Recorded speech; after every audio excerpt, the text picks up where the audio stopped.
Hello दोस्तों, मैं परवेज़ कुरैशी आपका स्वागत करता हूं पठान एंटरटेनर्स के इस नए वीडियो में, जिसमें हम आपको आज बताने वाले हैं कि आपका जो क्रेडिट स्कोर है उसे किस तरीके से मेंटेन किया जाए, किस तरीके से उस क्रेडिट स्कोर को बचाया जाए या अगर ख़राब हो चुका है तो उसको सुधारने के लिए क्या किया जाए।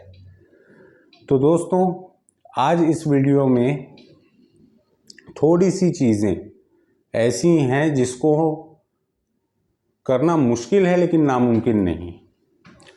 तो आपको मैं बताना चाहता हूँ कि अभी लॉकडाउन निकला और 2 साल तक के लगभग 3-3 महीने 4-4 महीने लॉकडाउन था। और जो जॉब कैटेगरी के लोग हैं, जिनकी जॉब है, गवर्नमेंट जॉब है, प्राइवेट जॉब है, इनको सैलरी मिलती रही, इन्हें कोई दिक्कत नहीं हुआ। तो उसमें क्रेडिट स्कोर इनका तो ख़राब नहीं हुआ है, लेकिन लगभग मानिए आप 60 से 65% ऐसे बिजनेसमैन हैं जो कि छोटे बिजनेसमैन हैं जिनका क्रेडिट स्कोर जो है वो ख़राब हुआ है। लेकिन उसे मेंटेन करना इतना कठिन भी नहीं है। हाँ, थोड़ा सा टाइम टेकिंग है लेकिन कठिन नहीं है।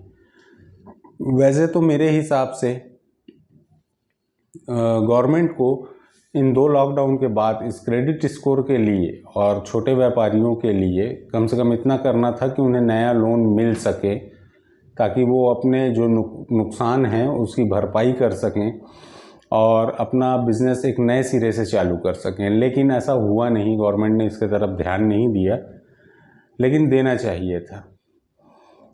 अब इसमें गलती व्यापारी की तो थी नहीं, लेकिन कर्ज जो है वो बड़े बड़े कंपनियों के जो मालिक हैं वो भी उठाते हैं, कुछ लेके भाग जाते हैं, डिफ़ॉल्ट कर जाते हैं। अब जाने कितने जो लोन है वो डिफ़ॉल्ट हुए हैं। और नॉर्मली ऐसे भी लोन जो है मैक्सिमम टाइम जो बड़े व्यापारी हैं उनके तरफ से डिफ़ॉल्ट होते रहते हैं।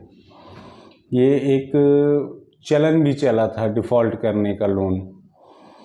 जो अनसिक्योर्ड लोन गवर्नमेंट बोल रहा हूँ मैं, सॉरी, जो अनसिक्योर्ड लोन बैंक वाले देते हैं, उस अनसिक्योर्ड लोन को लेके जिसमें कोई चीज़ मॉर्गेज नहीं होती, कोई भी चीज़ जिसमें गिरवी नहीं रखी जाती, वैसे लोन को लेके और व्यापारी अमूमन ऐसा करते हैं कि वो जो लोन है उसे डिफ़ॉल्ट कर देते हैं।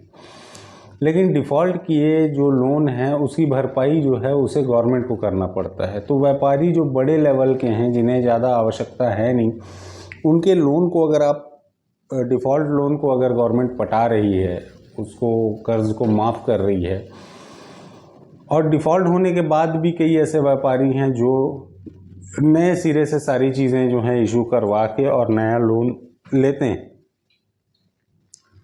और इंडिया में ऐसा तो अमूमन होता ही है। लेकिन जो छोटे व्यापारी हैं उन्हें इसकी जानकारी है नहीं, और ये इलीगल प्रोसीजर है, इसकी जानकारी होना भी नहीं चाहिए। लेकिन दोस्तों, आप खुद इस चीज़ को सोचिए कि जो छोटा व्यापारी है उसके जो क्रेडिट स्कोर जो उसका गिरा है, हालांकि वो पटा रहा है लेकिन लेट पेमेंट हो रहा है और भी बहुत सारी चीज़ें हो रही हैं, उसका जो क्रेडिट स्कोर गिरा है उसे कैसे वो अपने क्रेडिट स्कोर को रिकवर कर सकता है। तो आपको सबसे पहले ये सोचना है कि आप जो लोन लिए हैं उसको पटाने के लिए आपको नया लोन नहीं लेना है। दूसरी चीज़, अगर आपका लोन 1 से अधिक है तो उस कंडीशन में आपको पहले ये देखना है कि आपका कौन सा ऐसा लोन है जो ज़्यादा आपके क्रेडिट स्कोर को और ज़्यादा से ज़्यादा आपके सिबिल को अफेक्ट कर रहा है। सबसे पहले आपको उसके तरफ ध्यान देना है।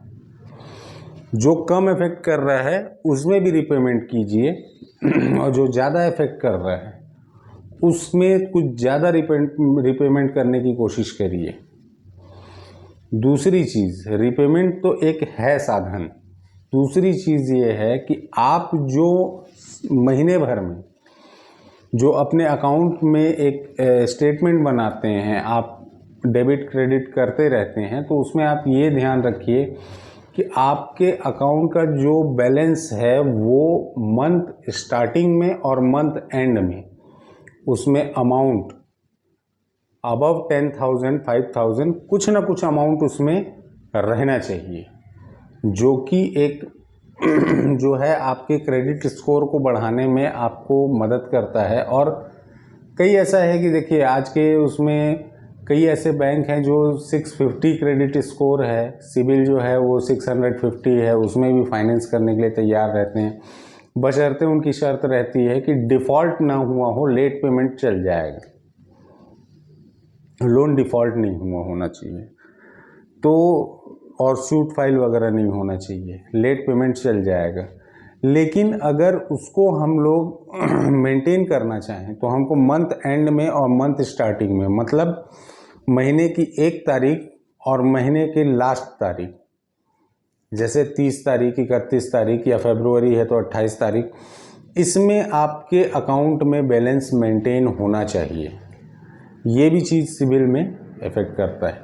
दूसरी चीज़, लोन लेने के लिए अपने पैन कार्ड को ज़्यादा से ज़्यादा आप अलग अलग बैंक में चेक ना करवाइए। सिबिल चेक करवाने से भी सिबिल में इफ़ेक्ट आता है कि आपने इंक्वायरी क्यों की, आपको रिक्वायरमेंट थी, चलो रिक्वायरमेंट थी तो आपने इंक्वायरी की, लेकिन लोन क्यों नहीं दिया गया, यानी वो एक शक डाल देते हैं। तो उस वजह से भी सिबिल जो है वो आपका कुछ पॉइंट गिरता है। अगर आपने 10 जगह चेक करवाया तो हो सकता है अगर एक जगह में 2 पॉइंट गिर रहा है तो 10 जगह में वो 20 पॉइंट गिर जाएगा नीचे। तो ये सारी चीज़ों से आपको बचना है। पहले रीपेमेंट कर लीजिए। अब इसमें पार्ट पेमेंट की सुविधा कई लोन में रहती है, तो पार्ट पेमेंट आप ऐसा भी कर सकते हैं जिससे आपका इंटरेस्ट भी बचेगा। पार्ट पेमेंट ऐसा कि आपके पास अगर अमाउंट अरेंज हो जा रहा है तो आप लोन को आप रिपेमेंट करने की ज़्यादा से ज़्यादा कोशिश करिए। जैसे मान लीजिए किसी का 1 लाख का लोन है और वो 1 साल में ही कटना है, अगर उसकी इंस्टॉलमेंट लमसम आप मान के चलिए कि 3,000 है, 2,000 है, तो आप उसको कोशिश करिए कि आप 4,000 रुपये पटाइए। आप 4,000 पटाएंगे, उसमें पार्ट पेमेंट भी हो जाएगा, इंस्टॉलमेंट भी हो जाएगा। आप एक फोकस करिए कि नहीं, जो लोन मेरा जो इफ़ेक्ट कर रहा है उसके तरफ मुझे ज़्यादा देखना है। तो ये जो चीज़ें हैं, इन सारी चीज़ों को आपको थोड़ा सा मेंटेन करने के लिए आपको ध्यान देना है। दूसरी चीज़, अगर आप किसी के गारंटर बन रहे हैं, वैसे तो गारंटर की प्रथा थोड़ी सी ख़त्म होती जा रही है, लेकिन किसी किसी लोन में है, अगर आप किसी के गारंटर बन रहे हैं तो वो भी आपको ये देखना है कि जिसके गारंटर आप बन रहे हैं वो बंदा कैसा है, उसके रिपेमेंट होते हैं कि नहीं। कोशिश करिए कि आप गारंटर ही ना बनिए किसी की, क्योंकि आजकल ये हो गया है कि फैमिली में ब्लड रिलेशन में ही को एप्लीकेंट लिया जाता है, गारंटर नहीं लिया जाता। और उसमें भी को एप्लीकेंट में आपको ये ध्यान रखना है कि चाहे आप अपने भाई के लिए करिए, चाहे आप अपने बच्चे के लिए करिए, किसी के लिए भी करिए, वो रिपेमेंट कर रहा है कि नहीं ये निगरानी में आपको रखना है, क्योंकि उसका सिबिल अगर ख़राब होगा तो वो इफ़ेक्ट करेगा आपके सिबिल पे भी। तो सिबिल को मेंटेन रखने की ये कुछ पॉइंट्स जो मैंने बताई आपको, इस पे ध्यान दीजिए और अपने अकाउंट को मेंटेन रखिए। ज़्यादा से ज़्यादा कैश ट्रांजैक्शन करने की ज़रूरत नहीं है आपको। ज़्यादा से ज़्यादा कोशिश करिए कि आप डिपॉजिट करते जाइए या अकाउंट में ही, आजकल तो फ़ोनपे, पेटीएम, ये सारी चीज़ों की सुविधा है, अकाउंट में ही ट्रांजैक्शन करने की कोशिश करिए, जिससे सिबिल जो है वो आपका बहुत अच्छा रहेगा। और अगर कुछ उसमें गड़बड़ आई भी है ना, अगर डिफ़ॉल्ट नहीं है तो आप एक बार फिर वापस खड़े हो सकते हैं और लोन के लिए आप डिमांड कर सकते हैं बैंक से। कोई भी बैंक आपको मना नहीं कर सकेगा। हाँ, ये है कि पहले से थोड़ा कम लोन आपको मिलेगा, पहले से थोड़ी सुविधाएं लोन की आपको थोड़ी कम मिलेंगी, क्योंकि जो रिपेमेंट आपका बिहेवियर था वो सही नहीं था, इसलिए। तो वो भी धीरे से आपको एक लोन और आप जैसे ले रहे हैं, उसके बाद सिबिल को ठीक करने के बाद उसमें आपका बिहेवियर अगर अच्छा हो गया तो आपके ऊपर दोबारा ट्रस्ट जो है वो आ जाएगा। ट्रस्ट आएगा तो आप फिर आगे अपना जो लोन का प्रोसीजर है उसमें आप आगे और बढ़ा के भी लोन ले सकते हैं। तो दोस्तों, ये कुछ पॉइंट्स थे सिविल को से रिलेटेड जो मैं आपको बताना चाहता था। और उम्मीद करता हूँ कि आपको ये वीडियो पसंद आया होगा, और अगर वीडियो पसंद आया है तो प्लीज़ लाइक करिए, शेयर करिए, सब्सक्राइब करिए और बेल आइकन को दबाना मत भूलिएगा, क्योंकि कोई भी नई वीडियोस जो हमारे तरफ से अपलोड की जाएगी उसकी नोटिफिकेशन के ज़रिए आपके तक पहुंचेगा। और बस अपना प्यार देते रहिए। शब बखैर।